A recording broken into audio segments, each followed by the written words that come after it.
안녕하세요. 이번에 그 사주 명리, 쉽게 시작하는 사주 명리, 책을 출간하게 된 저자 손서우라고 합니다. 네, 처음 뵙겠습니다. 네. 이게 공사가 다 망한데도 불구하고 이렇게 좀 관심 가져주시고 이렇게 찾아주셔서 너무 감사드립니다. 저는 요번에 이 출간 기념 강연에 앞서서 일단은 여기 대우학당 관계자분들, 그 다음에 또 사장님께 진심으로 감사를 이 자리를 빌어서 말씀을 드리고요. 이 역학의 공부를 좀 많이 하신 분들이 계신 건가요? 아니면은 어떻게, 우리 선생님 처음 뵙지만은. 좀 몇 년 하긴 했어요. 아, 그렇게 공부하셨구나. 예. 다들, 처음 하시는 분들도 계실 거고, 또 몇 년 하신 분들도 계실 거고, 저는 이제 참고로, 제가 사주 명리를 일단은 기반으로 제가 공부를 했는데, 처음 시작한 게 한 15년, 지금까지 해서 한 15년 되는 것 같습니다. 근데, 저는 이제 독학으로, 제가 모시는 스승님 없이 독학으로 이제 절에 들어가서, 예, 공부를 했고요. 그래서 한 5년 정도는 독학으로 하다가, 처음에는 맞추는 거 위주. 예, 사람들이, 어쨌든 yes or no 했을 때, 적중률이 얼마만큼 되냐, 이런 걸로 사람들, 이제 저 같은 경우는 평가를 받기 때문에, 이제 그거를 찾아서 엄청 제 스스로 어떤 좀 미궁에 좀 빠지기도 하고, 그리고 또, 더 이렇게 노력하고 공부하고, 이제 그런 과정들을 몇 번 계속해서 이제 지내오다 보니까, 지금에 와서는 그런 생각이 들더라고요. 맞추고 안 맞추는 것보다, 물론 제가 여기 계시는 선생님들보다 연배는 굉장히 좀 미칠 것 같은데, 맞고 틀리고 이런 관계보다는 내가 과연 무엇인가, 나라는 사람은 무엇인가, 이런, 지금 현재는 그래서 철학적인 어떤 그런 부분에 많이 좀 생각을 하게 되는 것 같습니다. 자, 일단은, 제가, 컴퓨터. 예. 어쨌든 강연회니까, 출판 기념회이면서 강연회니까 제 책을 잠깐 이제 우선은 그거 하고 제가 이제 말씀드리도록 하겠습니다. 자, 본서의 구성은 일단은 음양과 오행, 사주 구성법, 육친의 이해, 12운성, 길신, 흉신, 일주론 이렇게 쭉 해갖고 격국론을 통해서 사주 해석과 판단, 요결까지 총 10편으로 제가 구분을 해서, 예, 수록을 했고요. 그 다음에는 이제 그 추천사를 써주신 교수님이 계세요. 제가 이제 한 분 한 분, 왜냐면 제가 지금까지 공부하면서, 굉장히 이제 좀 좋으신 스승님들을 많이 만나 뵌 것 같습니다. 그래서, 한 분 한 분 이 자리를 빌어 또 소개를 해드려야 될 것 같아서 또 추천사를 직접 써주셨고, 그렇기 때문에. 그래서 여기 박영찬 교수님이시라고 하시는 분은, 아마 아시는 분은 아실 거예요. 우리나라에서, 감히 제가 평가하기에는, 우리 박영찬 교수님은, 우리나라 그 명리학에서 한 세 손가락 안에 아니면 가장 높은 곳에 계시는 분이 아닌가 저는 이제 그렇게 생각을 하는데, 여기 보시다시피 이제 연세대학교 경제학 석사를 졸업하시고 공주대학교 교육학 박사를 하고 계시고, 또 동양학의 그 사관학교라고 할 수 있는 글로벌 사이버 대학교에서 단과대학으로 분리가 재작년인가 됐는데 거기서 학장님을 맡고 계시고요. 또 우리 두 번째 이수동 교수님 같은 경우에는 지금 대유학당에서 유김을 지금 현재 가르치고 계시고, 우리 이수동 교수님 같은 경우에는 제가 굉장히 좀 개인적으로 스승님으로 모시고 있는 분입니다.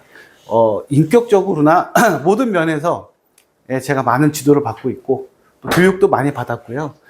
그리고 또 이제 원광대학교에서 또 이제 문학 박사를 학위를 받으신, 우리나라 독보적인 어떤 유김의 어떤 그런 교수님이십니다.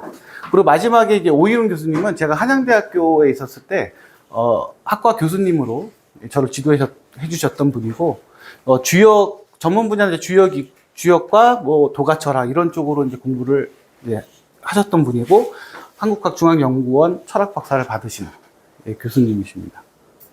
그래서 이 세 분께서 직접 또 친히 저한테 추천사를, 좀 부족한 저지만 추천사를 써주셔갖고, 너무너무 감사드리고, 또 꼭 소개해드리고 싶어서 여러분들께, 그래서 이제 말씀을 드리게 됐습니다.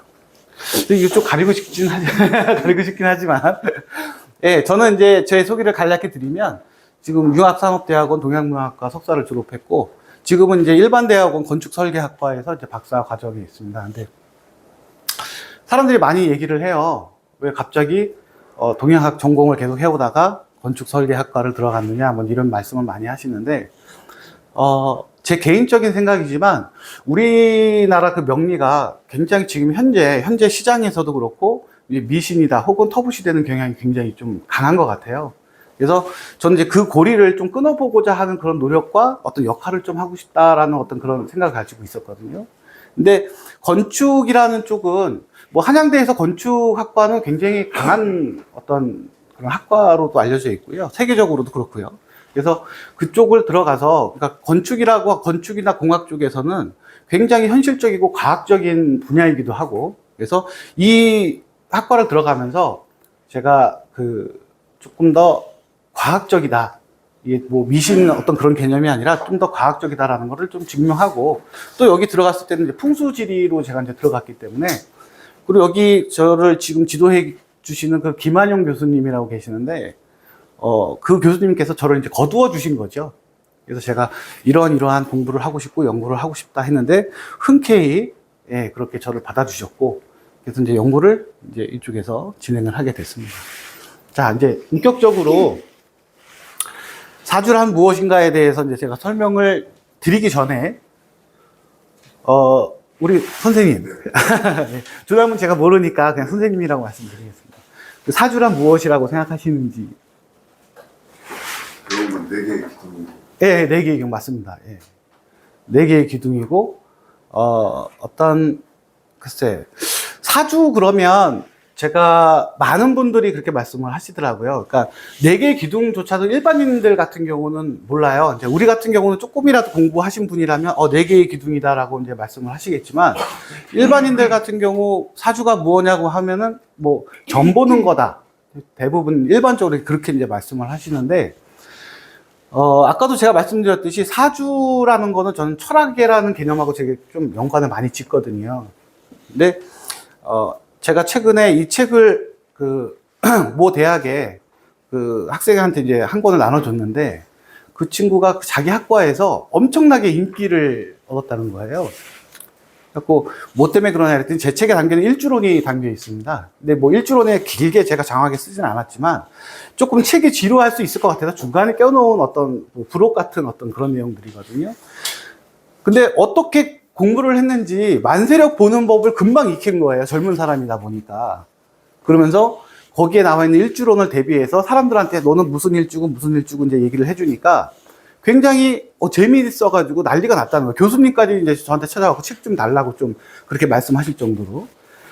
근데 우리 같은 경우에는 사주라는 건 이런 거다라고 하는 어떤 기본적인 생각을 갖고 있는데 일반인들은 좀 그런 생각을 점집이다 혹은 점이다 아니면 이거를 뭐 미신이다 또 접근하기가 좀 어려운 어떤 텀이 좀 그런 존재가 이게 좀 그런 거리가 좀 있는데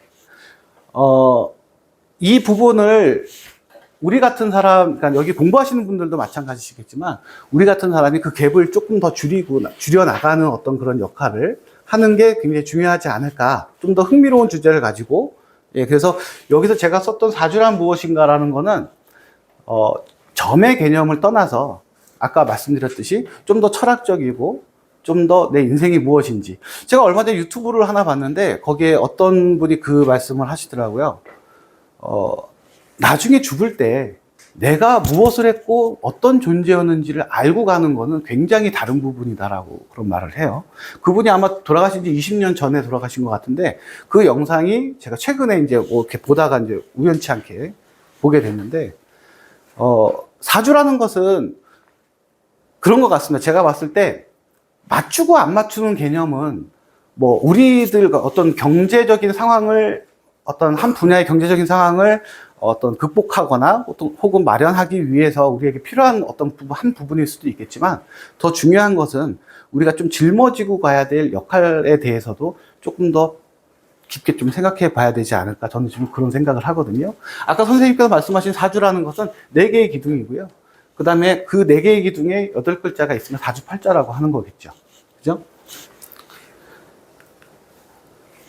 자, 이제 저는 책을 펴낸 동기입니다. 앞서 제가 이제 좀 전에도 말씀드렸지만, 책을 펴낸 동기는 터붓이 되고 있는 어떤 이런 역학. 우리는 아무리 공부를 많이 하면, 이쪽 계통은 그런 것 같아요. 저도 뭐 반성은 많이 하고 있지만, 조금 공부를 하고 더 많이 공부한 사람일수록 고개가 좀 뻣뻣해지는 게 이쪽 계통입니다. 무슨 도사님이 되신 것 같은 그런 마인드도 굉장히 좀 프라이드도 올라가고, 왜냐하면 많은 사람들이 신분 고하를 가리지 않고 찾아와서 선생님 그러면서 뭔가를 좋아하고 뭔가를 물어보기 때문에 그런 것 같아요. 근데 제가 한 번은 이런 말씀을 드리면은 뭐 이쪽 계통에 계신 분들이 어떻게 생각할지 모르겠지만, 한 번은 어떤 분이 이렇게 좀 이쪽 계통에서 굉장히 유명하신 분인데 저랑 이제 독대를 하면서 말씀 나누다가 제가 이런 이제 조금 반골 기질이 있어서 그런지 모르겠지만 제가 그랬어요. 본인께서 그러면 신이라고 한다라고 그런 영역에 혹은 교주라고 한다 그러면 두 발을 땅에 붙이고 다니면 안 된다고 저는 말씀을 드렸어요.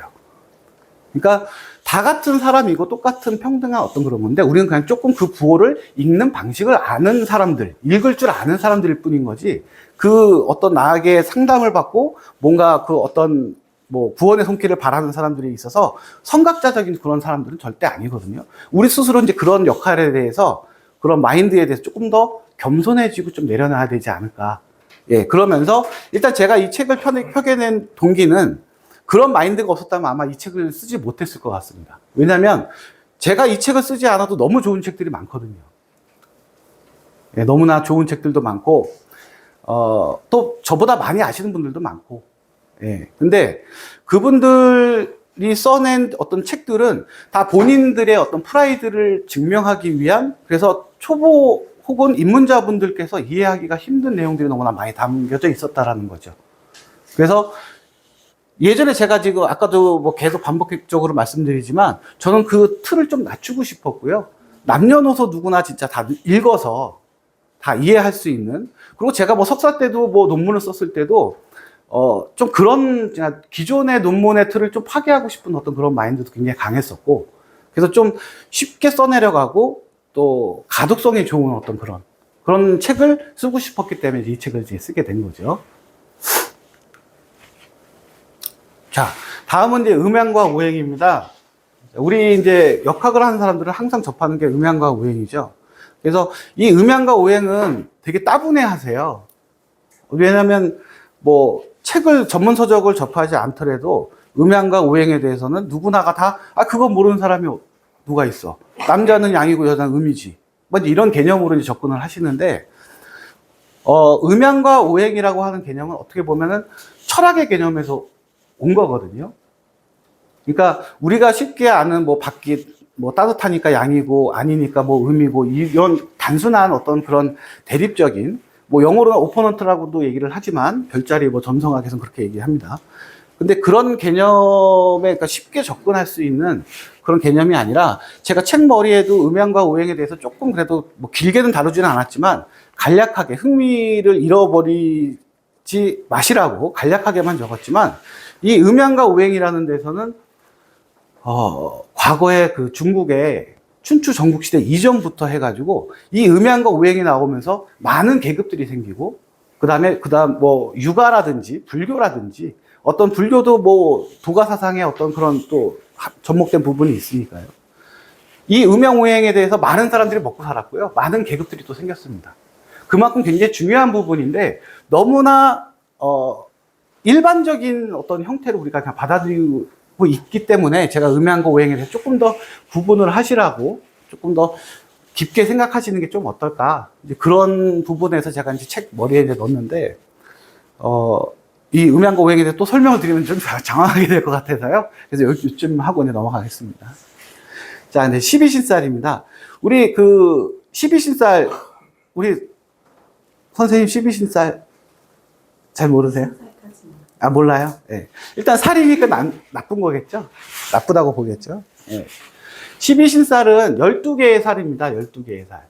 그래서, 겁살, 제살, 뭐, 천살, 뭐, 해갖고 총 12개의 살이 있는데, 그 중엔 길신도 있고, 또 흉살도 같이 섞여 있기 때문에 12신살이라고 이제 부르는데, 이 12신살이 맞다, 안 맞다, 이제 이런 말들이 되게 많아요. 근데 나는 안 맞아서 12신사를 전혀 안 써. 뭐 이렇게 이제 말씀하시는 분들이 많은데, 안 쓰더라도 왜 안 쓰는지에 대한 이유는 좀 자각을 하시고, 안 쓰는 게 맞는 거라고 저는 생각을 하거든요. 12신사, 우리는 그 사주가, 어디에 영향을 받았을까요? 사주라는 그 자체가. 주역? 주역의 영향을 받았다고도 말씀도 많이 하세요. 예, 맞습니다. 근데 주역보다는 서양의 점성학에서 우리가 이게 많이 온 거예요. 그 과정에서 우리 중국의 당나라 때 이제 그쪽으로 거슬러 올라가면 당나라를 기준으로 고법 명리와 신법 명리, 송나라를 거치면서 이제 신법 명리로 바뀌게 되는데, 12신살의 개념은 점성학에서 온 거예요. 예, 점성학에서 온 겁니다. 그래서, 예를 들면은 그 과거에 알렉산더 대왕이 그 정복 전쟁을 하잖아요. 그러면서 헤브라이즘 문화가 헬레니즘, 인간 본연의 중심에 헬레니즘 문화로 바뀌고, 그런 과정에서 서양의 어떤 그런 세력들이 동양으로 막 밀려오면서 그 서양의 별자리도 같이 밀려오게 됩니다. 그리고 인도를 거쳐서 중국으로 들어오게 되죠. 근데 12신살 딱 그러면 12개 그래서 안 맞아 이렇게 말씀들을 이제 많이 하시는데, 그 기원에 대해서 보면은 서양 점성학은 거반 한 3,000년 이상 되는, 기원전 3,000년이라고 한다 그러면 지금 어마어마한 시간이거든요. 근데 거기서 점성학이 발달해서 중국 점성학도 또 따로 있었지만, 중국 점성학은 뭐 예를 들어 이건 이제 다음 시간에 제가 설명을 드리겠지만, 중국 점성학은 어떤 별자리 28수로 어떤 그 형식을 갖춘 거라면, 서양의 점성학은 행성 7가지 행성과 또 이제 그 황도 기준으로 해서 이제 그렇게 해서 이제 우리가 해석을 활용을 하게 되는데, 그런 서양의 어떤 점성학이 넘어오면서 우리 동양의 그 중국의 오성학으로 오게 되고요. 그 오성, 그러니까 칠정사여라고 하는 그 오성학으로 바뀌게 되고, 그러면서 12신살이 안착을 하게 되면서 나타나게 된 어떤 별자리로 이제 우리가 해석을 하게 되는 건데, 그 과정을 솔직히 많은 분들이 꿰뚫지 못하고 계시니까 12신살은 안 맞다라고 하는 개념으로 말씀하시는데, 조금 더 들어가서 그 삼명법이라고 있어요. 삼명통해 뭐 이런 거, 삼명법에서 보면은 농명신으로 우리가 고법명리학을 우리가 그 공부를 해왔는데, 그때 당시에 해석을. 근데 이게 자평명리학, 송나라 때 자평명리학으로 바뀌면서 일간 위주로 해석을 하게 되거든요. 그러니까 전에는 농명신이라고 한다면 연간 위주로 나본물 기준으로 봤다면, 지금 신법명리학에서는 일간 위주로 보니까 거기에 약간 딜레마가 있는 거예요. 서로가 맞지 않는 어떤 그런 상황들이 생기게 된 거죠. 그러다 보니까 12신살이 약간 들어맞지 않는 경우도 나타나게 되는 거고, 그러니까 이 부분에 대해서는 맞다 틀리다라는 어떤 이거를 뭐 치용 안 하겠다라고 하는 개념보다는 좀 더 깊이 연구하셔가지고, 나한테 맞는 거면 좋은 거 아닌가요? 예, 저는 그렇게 생각을 하거든요. 그러니까 12신살이라는 건 그렇다. 그래서 이 부분에서 조금 공부를 하시고자 하시는 분들은 오성학이나 칠정사여 뭐 이런 것들을 이제 좀 공부하시면 될 것 같습니다. 그리고 아까 말씀드린 일주론입니다. 일주론 같은 경우에는 아까 제가 좀 지루하실 것 같아서 중간에 제가 이제 책에다 껴넣었어요. 그래서 일주론으로 모든 걸 60갑자를 다 외우시는 분도 전 봤어요. 그래서 사주는 다 필요 없다. 일주론만 외우면 된다. 이런 분들도 전 많습니다. 근데 다 외우셨어요, 진짜. 그래서 저는 이분들이 이게 몇 년 동안 그렇게 하신다 그러면 웬만큼 그냥 하시는 분들보다 더 나을 수도 있겠다. 적중력만 있으면 되니까. 근데 중요한 건 일주론만 공부하게 되면 그 사람의 성향밖에는 판단할 수 없지, 운에 대한 어떤 그런 건 할 수가 없죠. 그러니까 그런 맹점이 좀 있는데, 그래서 일주론에 대한 거는 이제 조금 입문자분들의 어떤 그런 흥미를 유발하기 위해서 제가 조금 간략하게 써 넣었고요. 자, 다음은 용신론에 대해서도 제가 이제 책에 넣었는데, 사주의 가장 중요한 부분은 용신 노름이라고, 찾기 노름이라고 해도 과언이 아닐 정도로 10년을, 20년을 하셨던 분들도 용신 찾는 거에 정확한 답은 없어요. 예. 그래서 이거 하나 때문에 누구는 맞고 누구는 틀리고, 난 이렇게 해석하고 저렇게 해석하고, 넌 너대로 해, 난 나대로 할 거야. 이런 경우가 이제 생기게 되거든요. 왜냐하면 뒤에 나온 이제 격국론 같은 경우도, 그건 하나의 어떤 정형화된 틀로 쭉 내려가기 때문에 어떤 거기에 이견은 많지 않아요. 근데 다만 용신론에서는 용신은 난 뭘로 잡을 거고 너는 신약하고 신강하고 이렇게 얘기를 하거든요.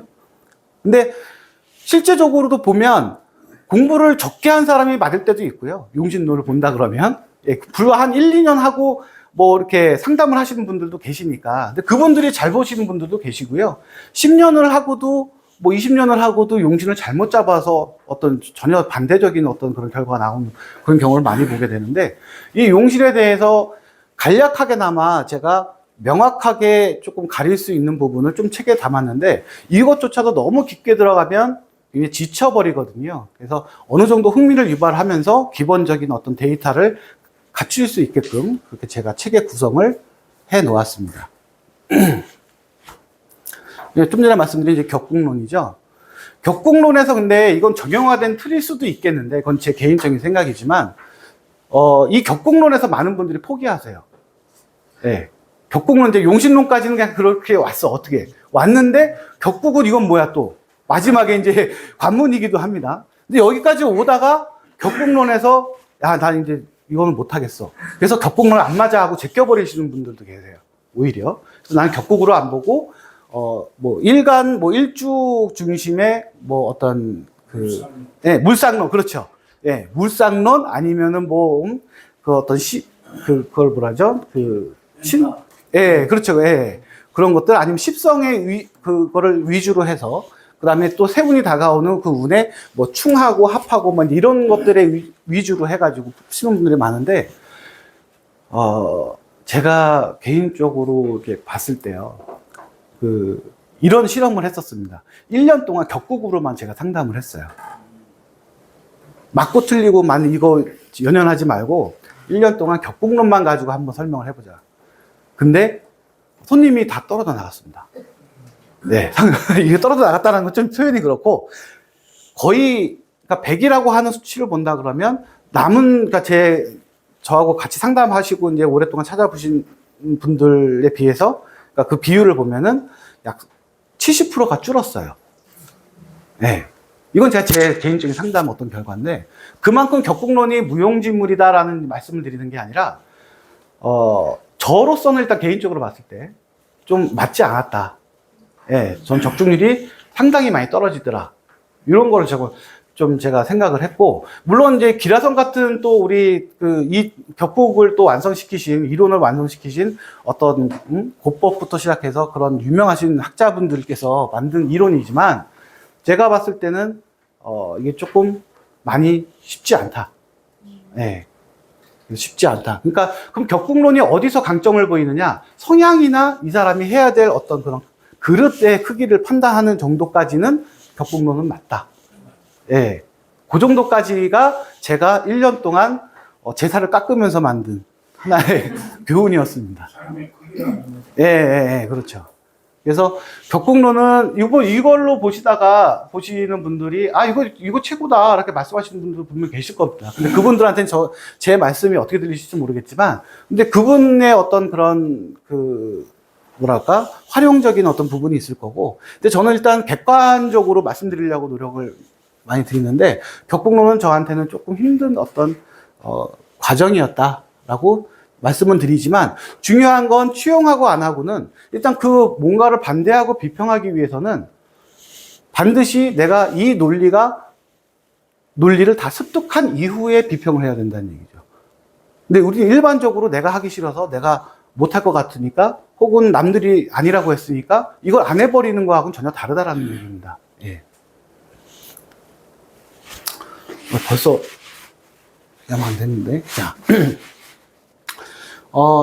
여기 보시면 인류의 문명은 0.1%의 창의적인 사람과 그것을 알아보고 협력하고 함께 운명을 건설하는 0.9%의 안목이 있는 인간, 즉 통찰력 있는 사람의 1%가 이끌었다. 나머지 99%의 인간은 1%가 건설한 문명에 감탄하는 잉여인간이다라고, 이 말을 제러미 리프킨이라는 이 책에서 나와요. 노동의 종말이라는 책에. 예. 그래서 이 책에 이렇게 보면은 이제 노동의 종말, 그 다음에 육식의 종말, 이런 이제 또 시리즈가 있더라고요. 근데 여기서 보면 노동의 종말이란 건 이제 AI 시대로 가니까, 예, 노동력은 점점, 예, 떨어질 거다라고 해서 이제 이분이 이렇게 이제 책을 썼는데,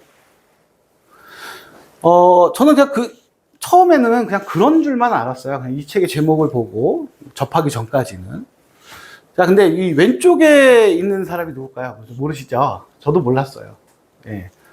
왼쪽에 있는 사람이 우리는 세계 최초로 자동차를 발명한 사람이에요. 네? 틀리셔도 됩니다. 우리 포드 알죠? 외제차 중에 포드. 이 사람이 이제 헨리 포드예요. 예.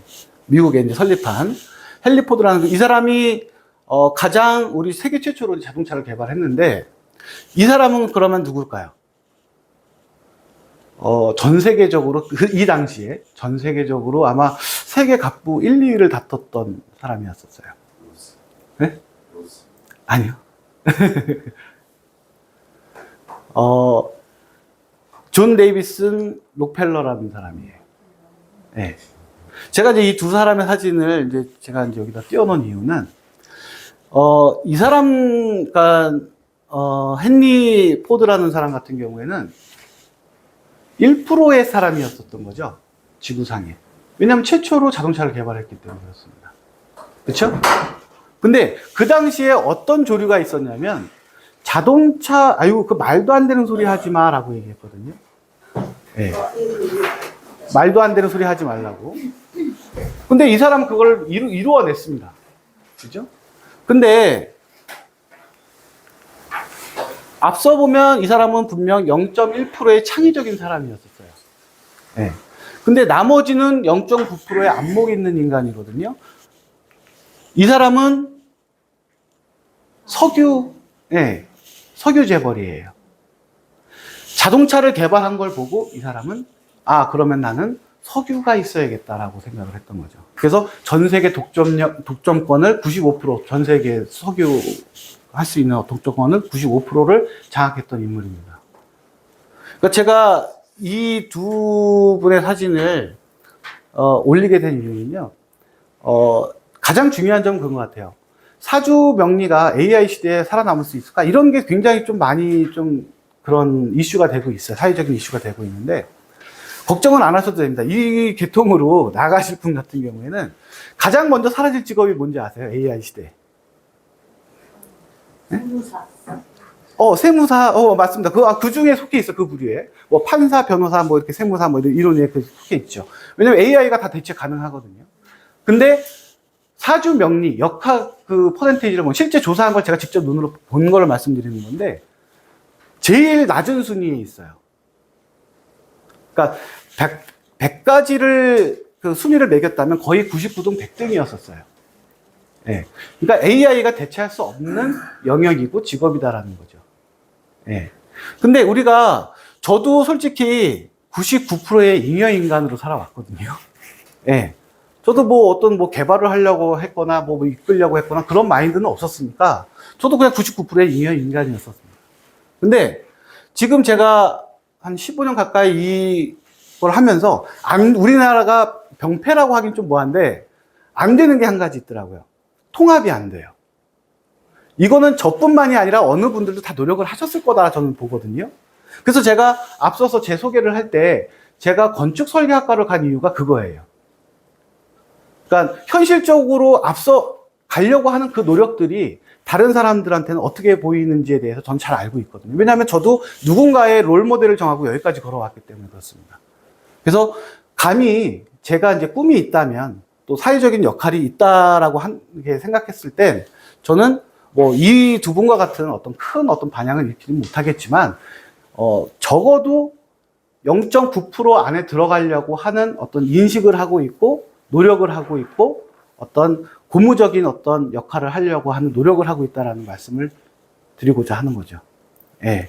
그래서 문화적 자원과 체험을 생산하는 시대라고 했습니다. 아까